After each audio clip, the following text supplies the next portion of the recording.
Hey everybody, welcome back. Time again for Word Balloon, the comic book conversation show. John Suntress here. Man, I wanted to look back at a great conversation I had with my dear friend Marty Pasko. Now, you know, I miss Marty. It's been a few years since he passed away. We really got to know each other in the 2010s in particular, and hung out at a few conventions, and man, really just tried to give each other good advice over the years. I was so happy to help Marty get back into the swing of cons beyond a couple of the East Coast shows that he was used to doing, like New York and Terrificon. I got him out to Salt Lake City, and we did an amazing panel there. And also I got him to Tony Moore's Cincy Comic-Con, and we had a wonderful discussion there. That's what I'm presenting today. This was terrific. And sometimes, you know, Marty and I would go for sometimes 3 or 4 hours, literally, on the phone. You guys know if you've been listening, and women know if you've been listening to Word Balloon for years. But this is a tight 1 hour conversation I had with him in Cincinnati, technically Covington, Kentucky, across the river in Kentucky from the Ohio River to Cincinnati. But this was great, and a great little kind of micro version of the story of Marty Pasko and how he broke into comics, and a lot more as well. Marty Pasko. Great conversation on today's Word Balloon. Word Balloon is brought to you by The Legend of Kingdom Come, the new documentary. There's a Kickstarter campaign going on now, and it deserves your support. We all know the graphic novel Kingdom Come, or even the issues if we were around back in 1996. Well, now you're going to hear the story behind Kingdom Come, and really the story of Alex Ross. It's a great origin story, from his collaborator on Kingdom Come, Mark Waid, to comic book greats like Todd McFarlane, Jimmy Palmiotti, Amanda Connor, Gene Ha, Brian Pulido, Julie and Shauna Benson, among others, including me, talking about the greatness of Kingdom Come and the brilliance of Alex Ross art. If you go to Kickstarter now, you'll be able to find The Legend of Kingdom Come documentary. It deserves your support. Get behind this new documentary today. Word Balloon is also brought to you by my League of Word Balloon listeners. Those are my patrons at patreon.com/wordballoon. You know, for 19 years I've been putting out Word Balloon and trying to give you the best in pop culture interviews, whether it's comic books, movies, television. I've been very fortunate to have some great people come on the show over the years, but I could use your help.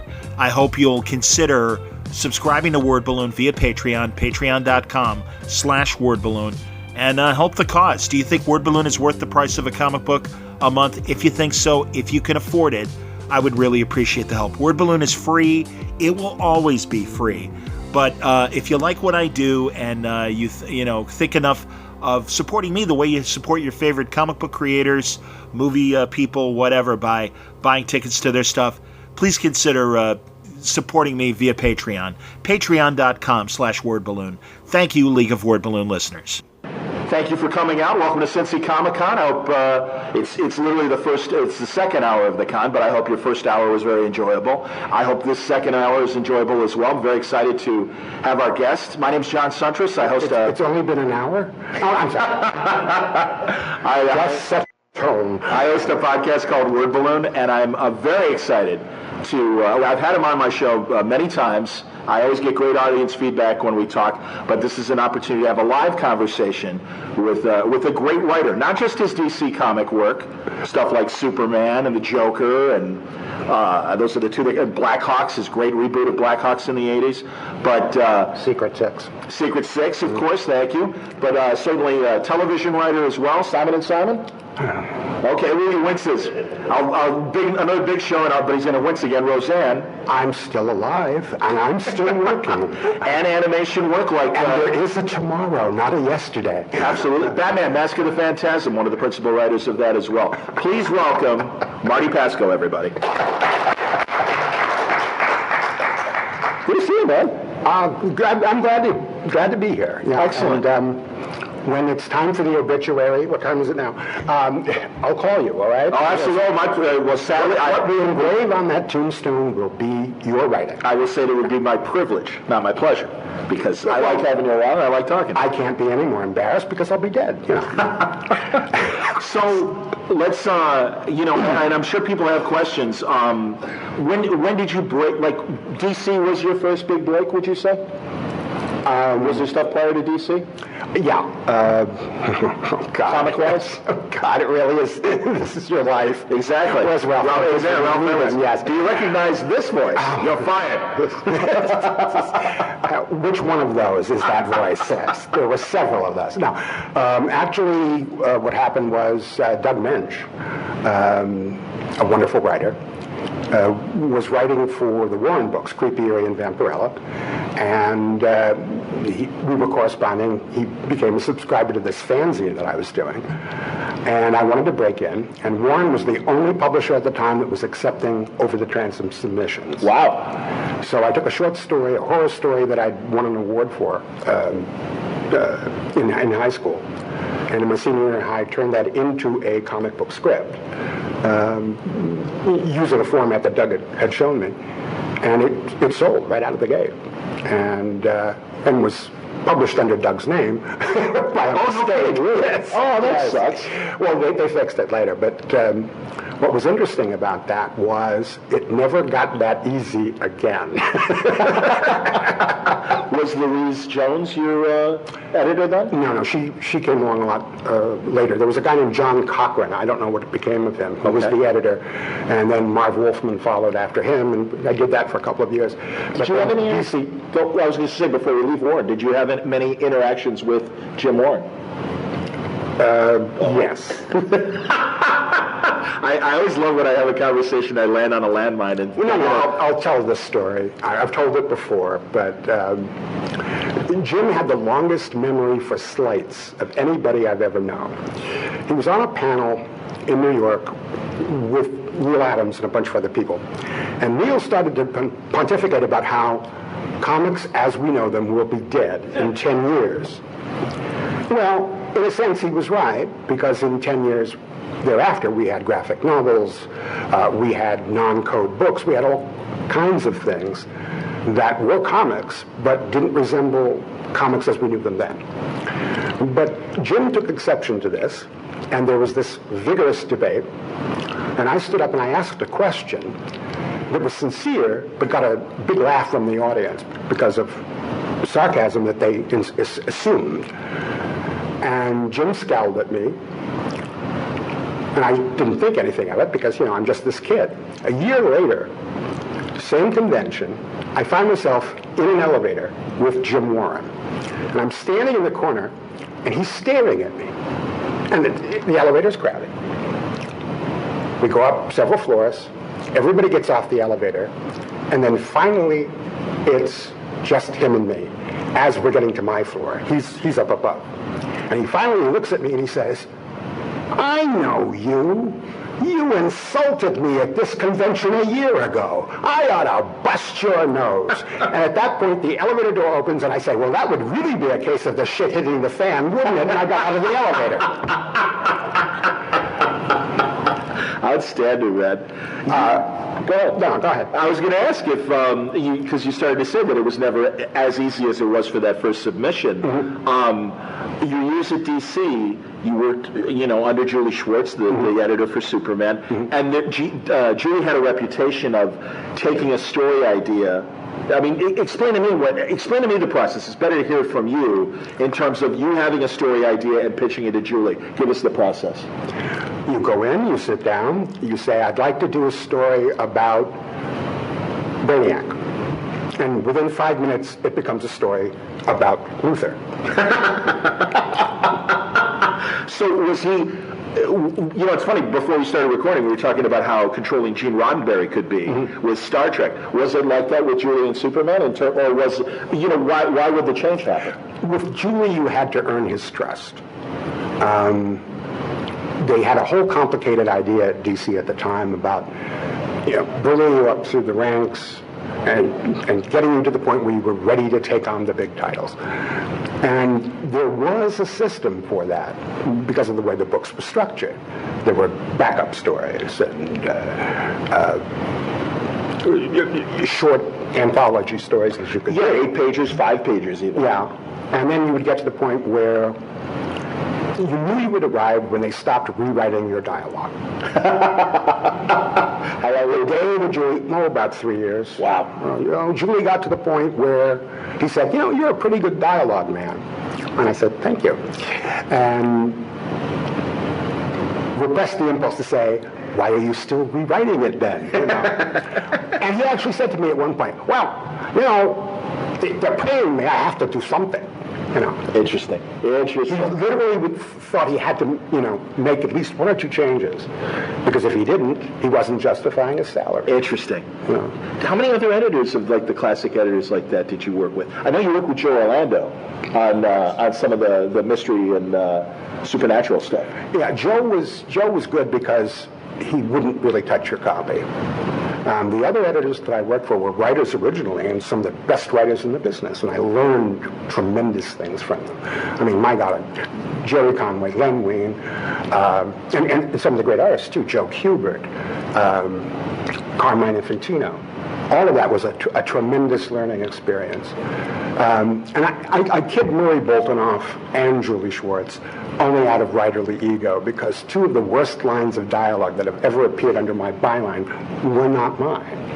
And Murray was the kind of guy, you'd walk down the hall and he'd be standing there, and if you looked like you were under 25, he'd say, oh, you, kid, or Pasko, what do the kids say now for HEP?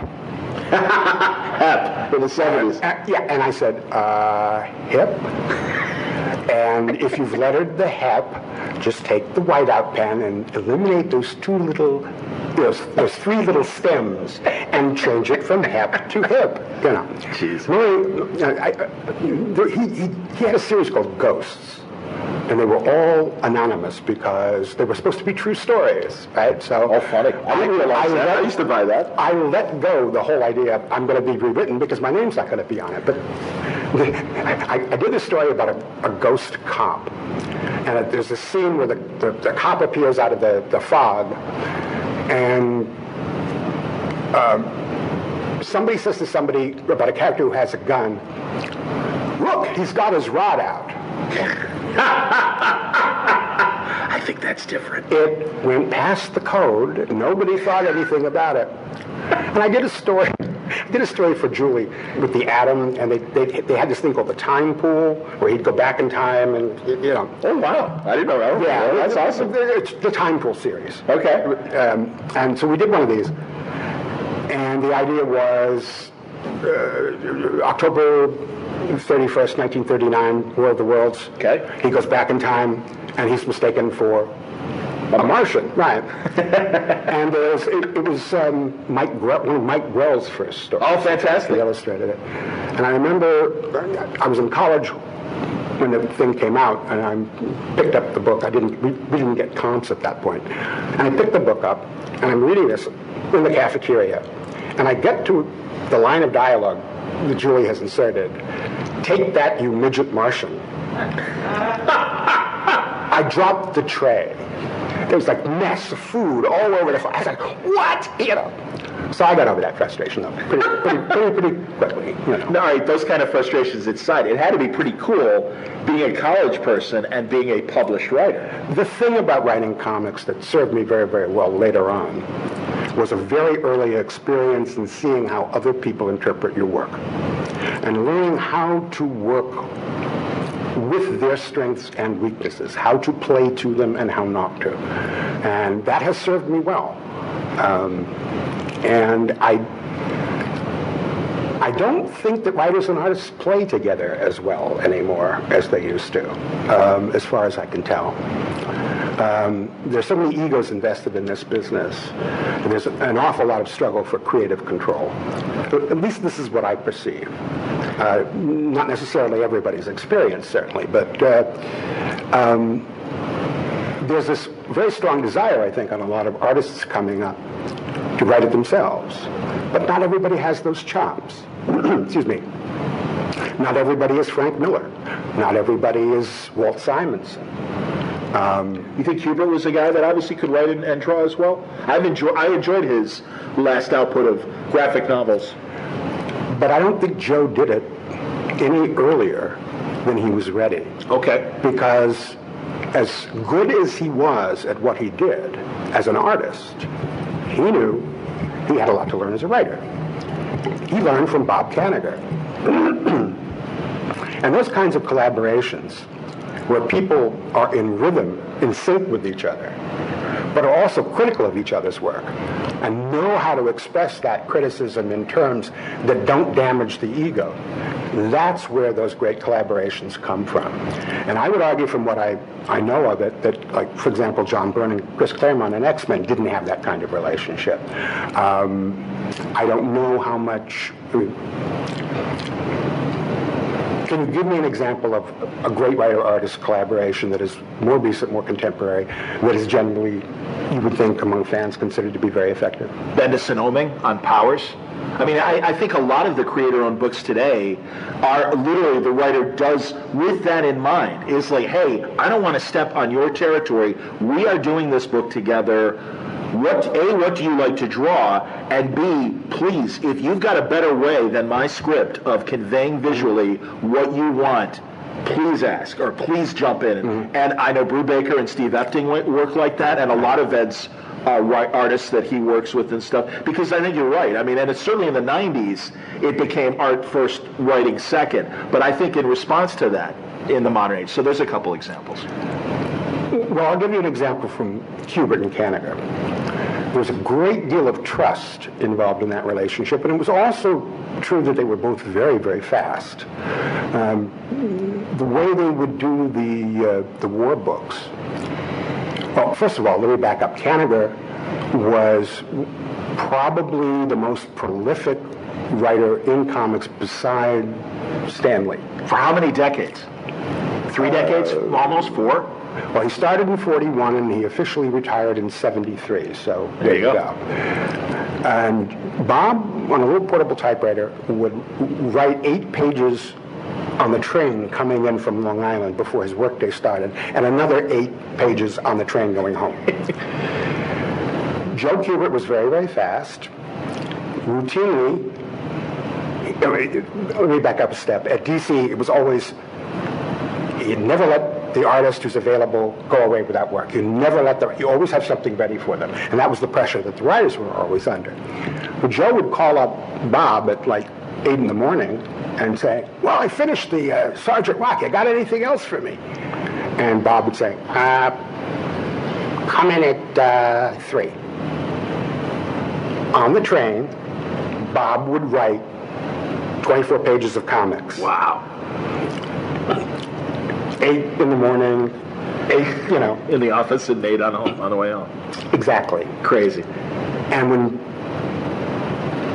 Cubert would come in, he'd sit down and they'd take out a ream of 8.5 by 11 paper, and Cubert, inside of 15 minutes, would thumbnail the entire job, sitting there with Bob. Wow. And Bob would say, no, maybe this angle would work better, and he would walk away at the end of the day with the book essentially thumbnailed. Wow. And it would be penciled in a matter of like 2 or 3 days.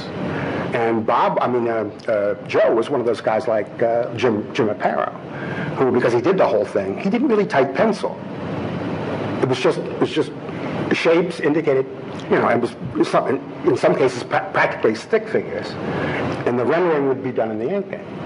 And it's just, amazing. I mean, Walt Simonson was like that too, but Walt was a little more painstaking. I don't mean to speak of him in the past tense. He's still working, sure. But I'm saying from my point of view, when you were Yeah.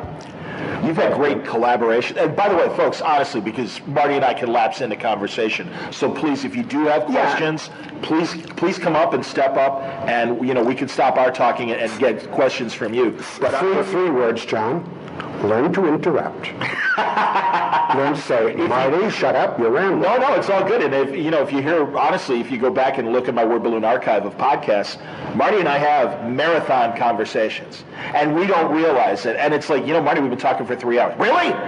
And it's like, because we're happy to talk and get things going. But again, so how about those things we were going to talk about? Yeah. Well, there you go. Yeah. Oh, please, let's get into some of these. I'm just looking at the time. No, absolutely. No, if you follow follow Marty on Facebook, which I would encourage you to do. I think he has really interesting ideas about the business, where it is now, where it might be going, and some of the concerns. One of your jobs back in the 90s was you were the liaison a lot when a film company... Well, it was a little more recently than that. Oh, excuse me, early 2000s? Essentially, the job I had it was enlarged and morphed into something that is a component of the job that Jeff Johns has with DC Entertainment now. It was my job to coordinate the uses of the properties, the rights that the various divisions had to all of the characters. And I used to refer to myself as the director in charge of being yelled at by Burbank. I would have these screaming matches. I mean, not matches, I just sat there and just, Friday afternoon was hell, because Friday afternoon was when Al Goff at Smallville would call up and in a stream of profanity, what do you mean we can't use green out? And I was, as I say, I was the guy who had to say, well, no, you can't use Alec Holland because that's part of the Swamp Thing property, and Joel Silver has an option on it, and you can't do this because, and it just frustrated everybody. And this is when, obviously, independent producers and studios had these licenses. Well, it was a period of transition, because for licensing purposes, the character groups were all considered discrete. They were not in the business of presenting a unified universe? Exactly.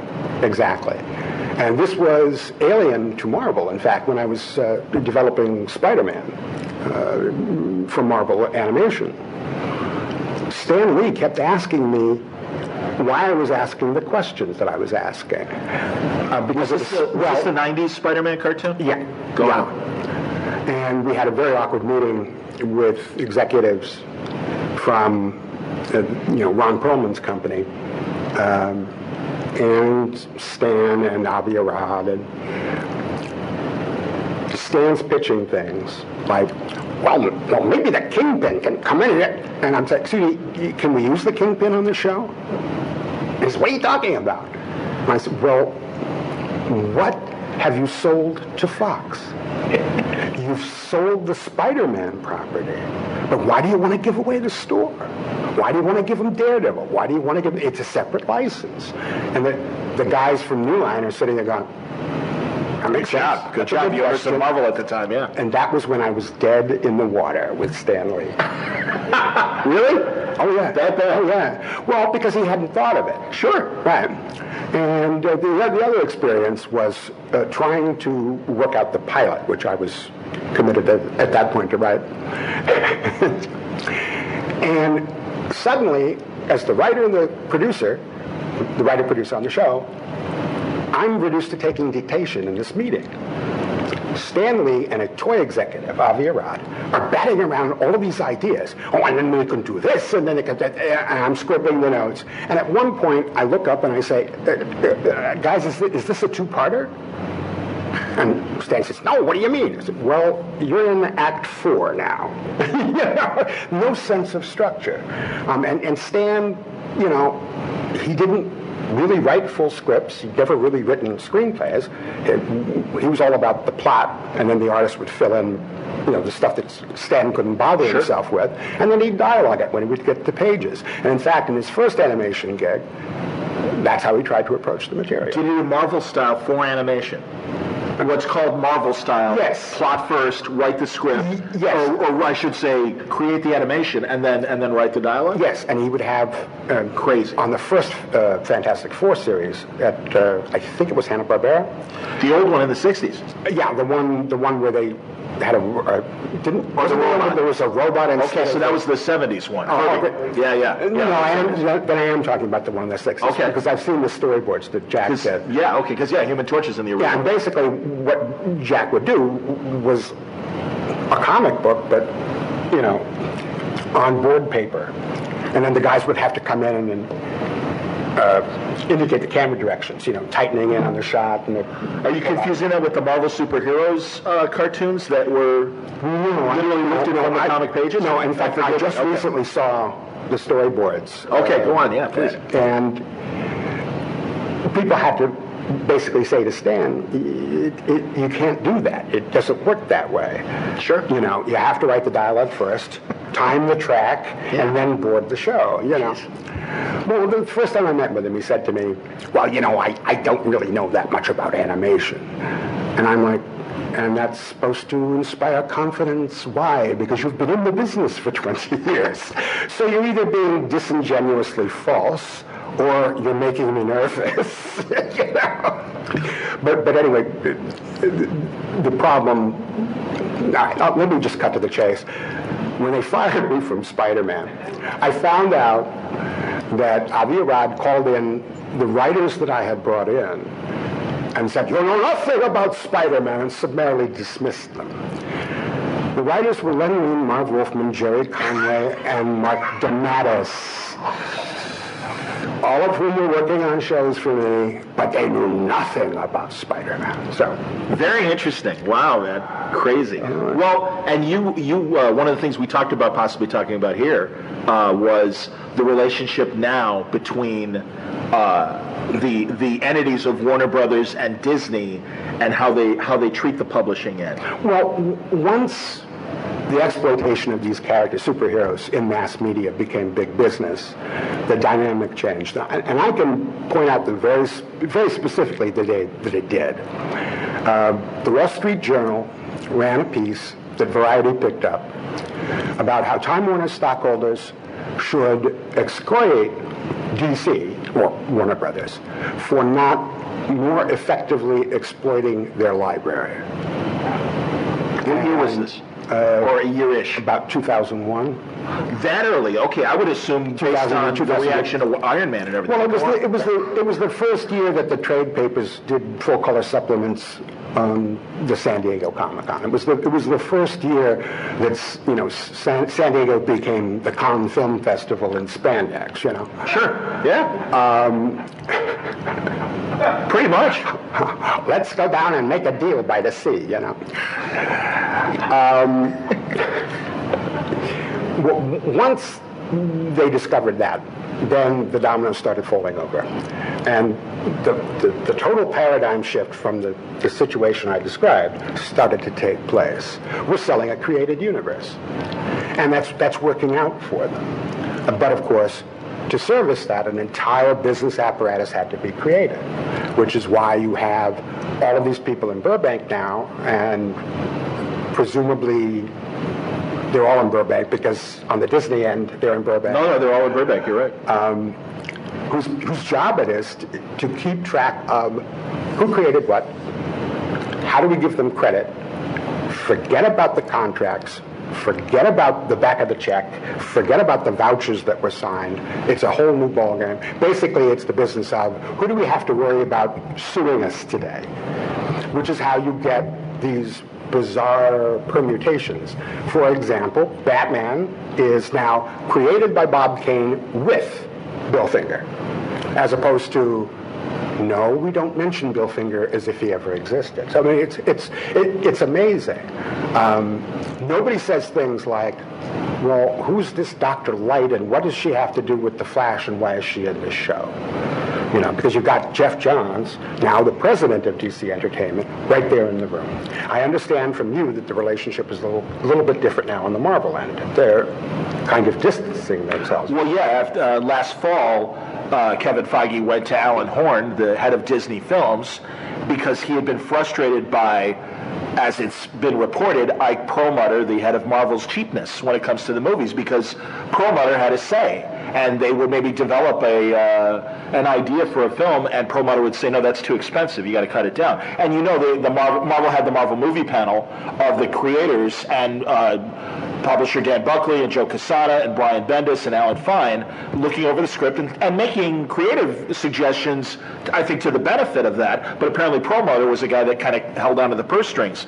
So Feige went to Alan Horn, head of Disney Films, and said, I've made you $7 billion with these Marvel movies. I'd rather not have to deal with Ike Perlmutter anymore. And Alan Horn said, sounds good to me.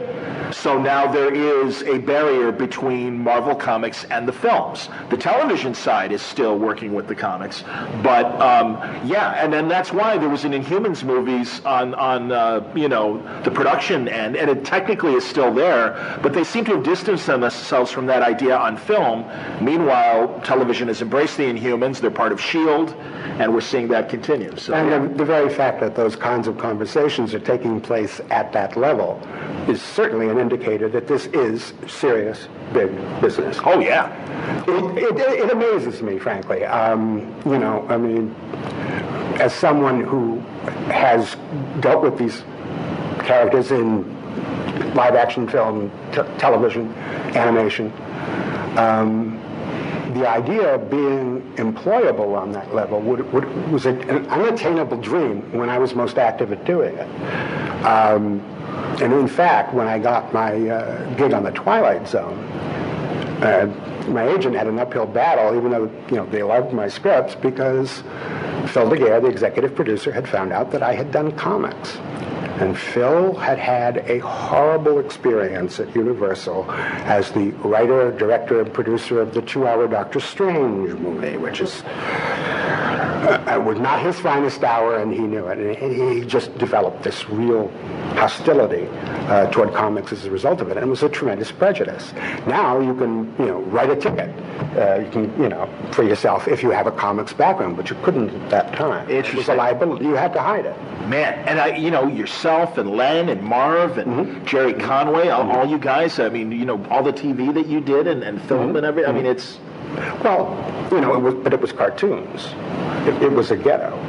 Well, but didn't you guys work on didn't you also work on the Superboy TV show? That was one of those things where, I pitched it, I had to deal with Fred Freiberger to do a show, and then the Writers Guild strike hit. Oh, no kidding. At that point, yeah. Kerry Bates and Mark Jones, who was a guy I knew in animation, were the story editors at that time. And that was, I think, the first season.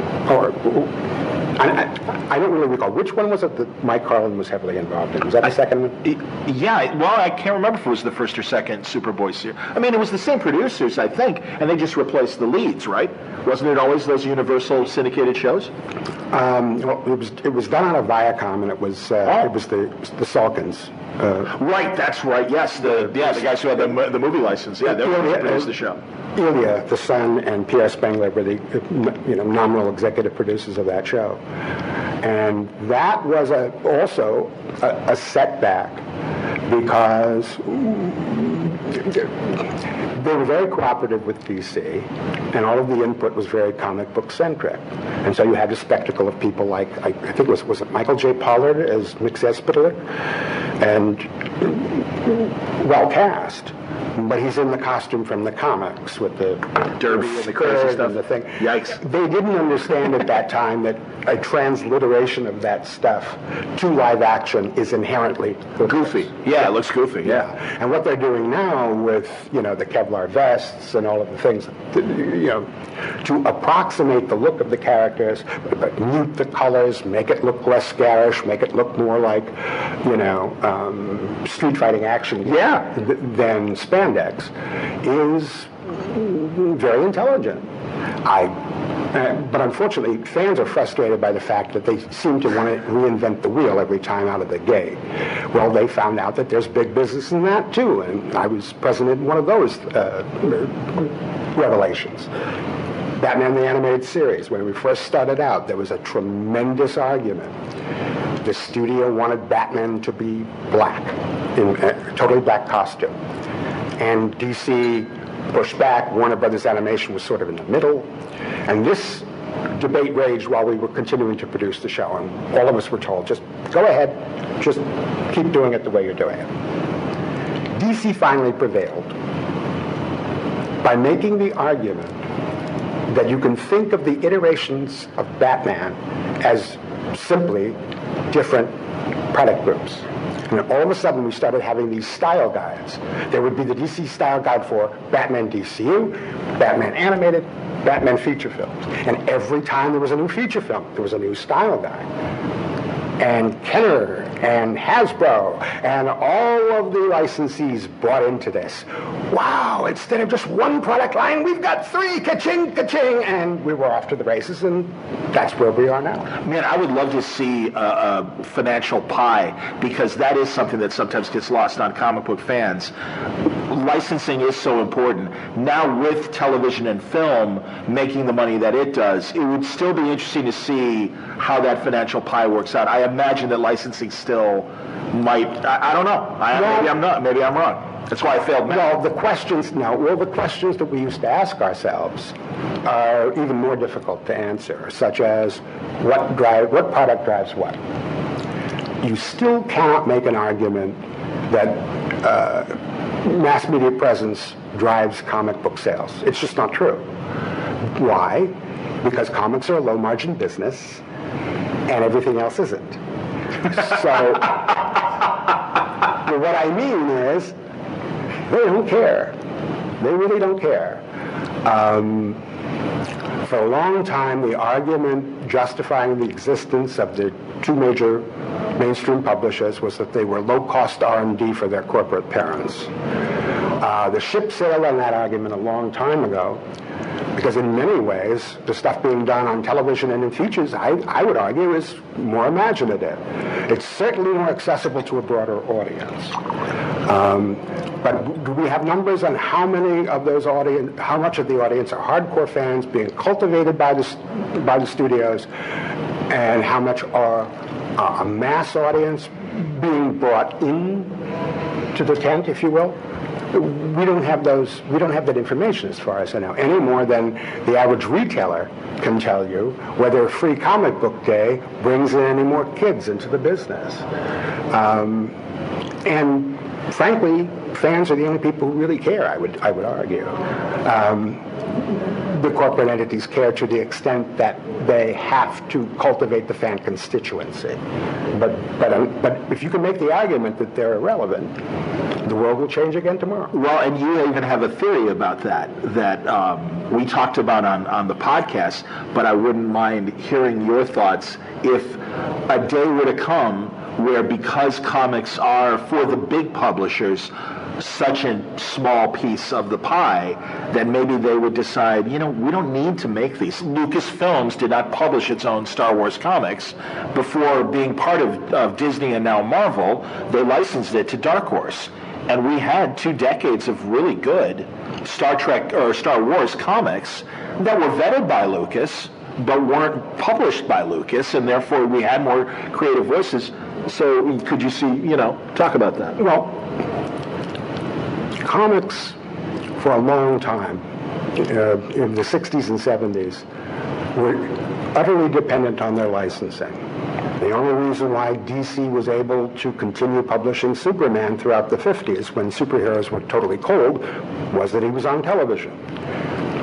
And so the paradigm became, that the licensing,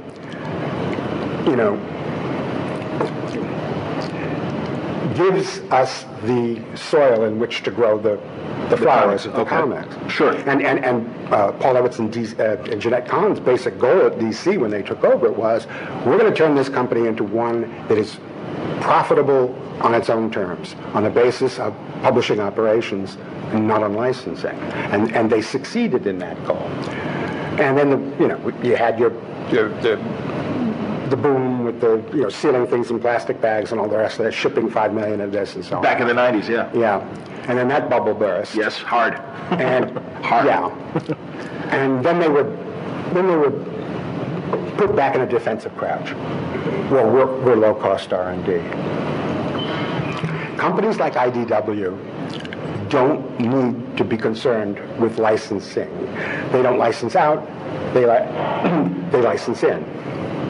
They have an economic model that can make that work. Dark Horse is a little bit different. I mean, they've scored their biggest successes in their licensed product, but they're home for a lot more creator-owned stuff than IDW. IDW has proven itself a very effective strategic partner with DC. And it wouldn't surprise me in the slightest if their corporate parents said, well, what do we need to be printing pamphlets for? What do we need to be in the book publishing business for? Warner Brothers doesn't want to be. In fact, Warner Publishing was sold off about 10 years ago. Okay. And the only Warner Brothers publishing entity, per se, is DC Comics. Wow. And they do some subcontracting work for Warner Brothers Worldwide Publishing. Is Simon & Schuster then? Okay, yeah, but I was going to ask, like, some of the other publishing things that, as I remember, were part of the Warner Brothers umbrella. No, Simon & Schuster that was Paramount. Excuse me. Buff and Western. Oh, okay. But yeah, I do know Warner Books. There were no other prestige publishers. I'm trying to think other than Time Warner itself. And you're right, yeah, Time Magazine and whatever it is. And the weird thing was, most of the other publishing entities didn't want to have anything to do with the comics. That was beneath them. So, Jeanette had to fight like hell to get Warner Books to do anything with the DC properties. Those Superman from the 30s to 70s books, they weren't published by Warner? I know Bonanza was like the publisher. And the confusion about a lot of those trade paperbacks is that, DC owned the copyright. And if the original publisher didn't want to go back, Crown Books, by the way, I believe was the publisher that you're talking about. Okay. If licensed publishing felt they could set it up with another publisher on more favorable terms, and the original publisher didn't want to go back to press on it, it was theirs to do with, as they wanted. That was the case with the original Superman, Batman, and Wonder Woman encyclopedias that Michael Fleischer did in the 70s, and basically Simon & Schuster came up with the idea a couple of years ago of taking those 3 books and making them into expanded encyclopedias. I worked on the Superman volume. Oh my God. Yeah. The manuscripts were this. I had those original. They wanted like telephone books. They wanted everything. But the problem with the Superman encyclopedia, though, was that they kept, changing the continuity in Superman, and the entries kept increasing. And I'm on the phone with the editor saying, what's the end point? And the editor would just say, well, we want it all. We want it all. Wow. And so I'm getting copies of, there was the new Krypton sequence when we were doing it. Jeff Johns was reinventing the wheel. Yes. Right? And they're sending me these scripts, and they're sending me stuff and saying, you have to have an entry about this, you have to add that to this entry. Yeah. And I'm going, well, this is the Winchester Mystery House of books. We're never going to get this thing finished. You could do 20 pages on Monel and all the various changes from when he first appeared in Superboy to all the various reboots and different iterations. You'd have to cut the manuscript down to 20 pages on Monel. All right, I trust you. I'm sure you probably did. But the other thing was, it was all of equal value. There was no, isn't this a short entry? Isn't this right? No. It's all. We want it all. We want it all. Wow. So, why did God invent the internet? Or Al Gore? Are there any opportunities to for something like that, especially given the confines of a book, to instead almost develop a Superman, website that has all that? I mean, certainly fans have done that, I think, to a degree with their own, Superman homepage, which I love. Mm-hmm. Great, great website, and they do a tremendous job. But yeah, I mean that and I don't even know how to monetize that. If the metrics can support an ad buy that makes sense, I wouldn't be at all surprised to see DC and Marvel start doing discrete websites, character-driven websites like that. I mean, we look at what DCE has done with DC's web presence. It's become so slick, so sophisticated. They're producing it out of Burbank. You've got talking heads out of studios trying to make it look like Entertainment Tonight. Oh, yeah. Entertainment Weekly is practically a fanzine at this point for the Warner Brothers. All the properties, yeah. They're taking it seriously now in a way that they didn't as little as 5 years ago. And it's because it's something that was, so far beyond the realm of possibility for somebody, when he was at his most active in comics, was possible. That it's forgive the cliche, mind-boggling. Questions. Since before your sunburn hot in space, I have awaited a question. That would be the The Guardian of Forever. Yes, From City on the Edge of Forever. From the City on the Edge of Forever, absolutely. Any questions, guys? Because again, we can ramble. Please go up to the microphone there, Ted. You think we can ramble? Absolutely, man. Yeah, please.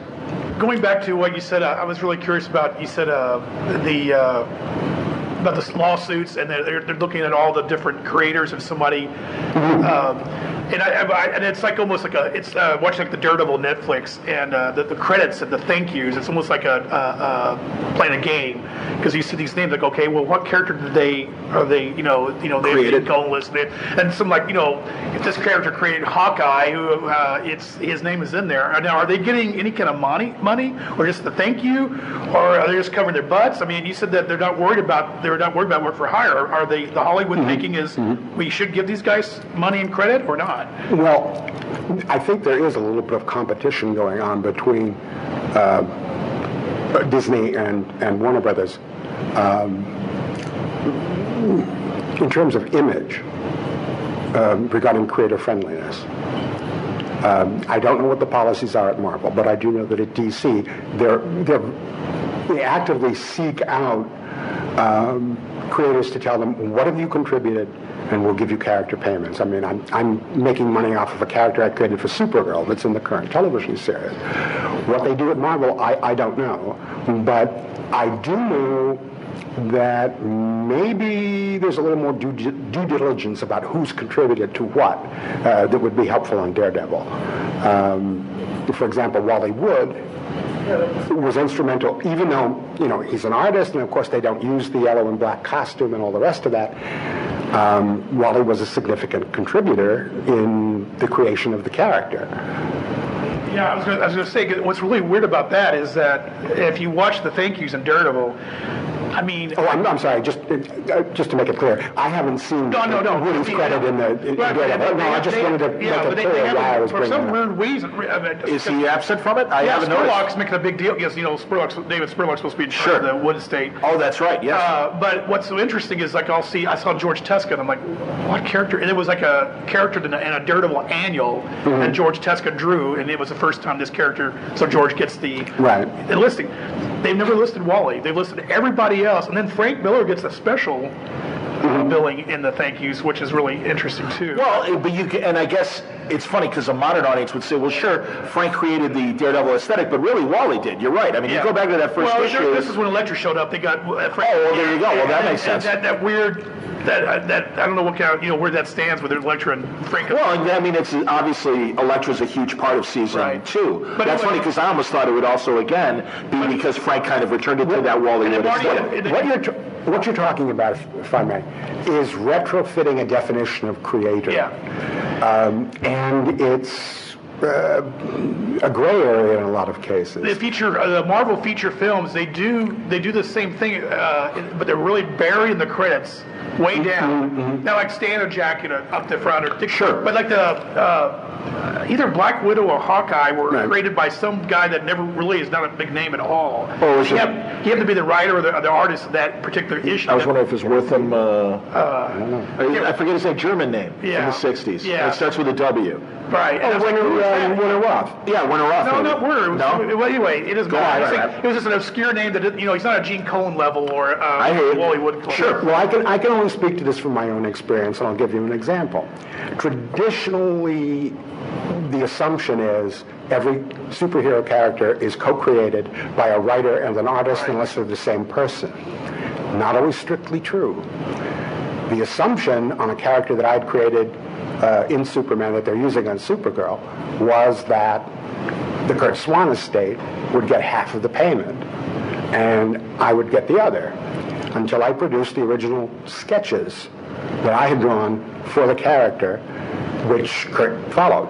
Right. And so they said, okay, you get 100% of the character payment. So in a lot of cases, they're making an assumption. And in many cases, the people who were there at the creation of these characters are no longer with us. And their estates, their children, their representatives may not necessarily have accurate information. Sure. And in point of fact, I've seen a number of credits on stuff that I question. Why, for example, in the Justice League animated stuff, in which Aquaman appears, does the credit read Aquaman created by Paul Norris, as opposed to Aquaman created by Mort Weisinger and Paul Norris? I don't understand that. But I'm sure the lawyers have a reason. The bottom line is, so you're saying that they are trying to be pretty active, because that's one thing about it. As comic book fans, we've always been so upset the work for hire, and all you guys not getting the proper credit that you deserve, or compensation. And now you're saying Hollywood is kind of scared, but are they just scared of lawsuits, or they actually want to do the right thing? Or we're also talking about the possibility of a response to case law in instances that we can't know, because settlements are protected by non-disclosure agreements. I don't know what the settlement of the Siegel State suit over Superman was. Obviously, there were wide-ranging ramifications, and anybody who has to use the Superboy character still doesn't know what the hell to do with it. Who does it belong to? What form does it take? Which version of Superboy? Because part of that settlement was to abstract Superboy from the Superman continuity. So some of these things that don't make any sense to us, why credits are phrased the way they are, could be the result of legal precedents set in those actions, and in some cases, credits may be given not because they want to, not because out of the generosity of their heart and they're eager to throw money at people, but because the court has a loaded gun to their head saying, do this or it's actionable. So this is what I mean when I say it's the department of who do we not want us to sue? Who do we not want to sue us today? Yeah. Who knows the character that Marty created that's in Supergirl? Anybody know? Who cares? Oh, there we go. Oh, I care because it's an awesome character. It's one of my favorite 70s characters. Oh, God. For real. Nobody's saying anything. I'm saying, I'm 3, 2, 1. The Master Jailer. Moving on. The Master. I'm giving you your credit where credit's due, man. Are you kidding? No, and honestly, I know. Fine, give me credit where credit is due. Talk about something that's worth giving me credit for. No. Well, I was hoping someone was going to ask you about the difference between your writing, because again, you were kind of under the thumb of a guy like Julie Schwarz. It seemed like in the 80s, when we were getting things like your Blackhawk run and your Secret Six run, that there was more freedom. I know in the case of Blackhawk, you were following kind of what Shaken had set up, but it just felt like, What excited me about doing that was that Blackhawk, hardcore Blackhawk fans, curse me. But I loved that graphic novel that he did. Yeah. And I remember reading that, and the top of my head blew off, because I'd been working in television for about 8 or 9 years, and had come to an understanding of the importance of scene structure and how to tell a story cinematically without relying over much on dialogue or text. And what Howard had created was, it was hardly unique, but it was my first exposure to a comic book or graphic novel told in more cinematic terms. Didn't use captions, didn't use thought balloons. And this is why, Howard transitioned into being a successful TV writer, too. Absolutely. Because he understood scene structure, he understood point of attack, he understood where to button a scene, and he understood how to control the scene as a writer and then execute it as an artist. And to me, the most destructive concept in terms of preventing comics from becoming cinematic has been the so-called Marvel method, or the plot first, pencils, then dialogue.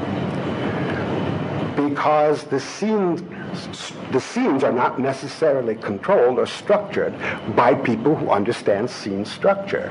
You don't need to have soliloquizing. You don't need to have SpiderMan swinging around talking to himself. You know how to construct a scene.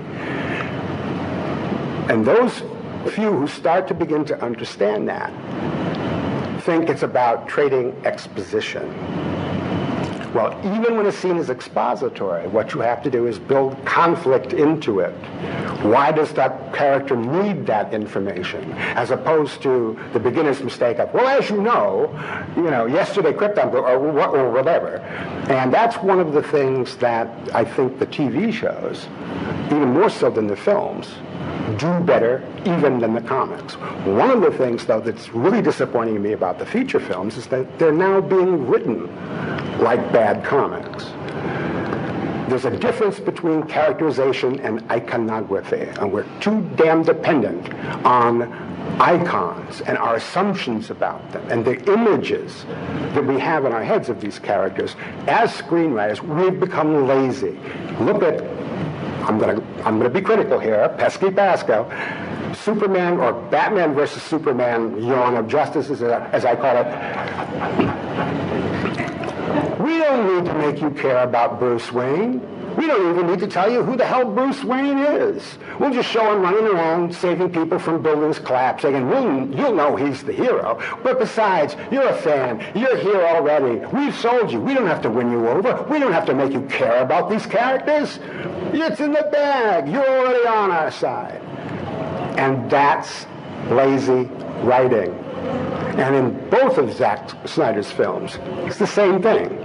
We open with this flurry of action, all this stuff running around, and I'm sitting there going, it's noisy, it's assaultive, and I don't care.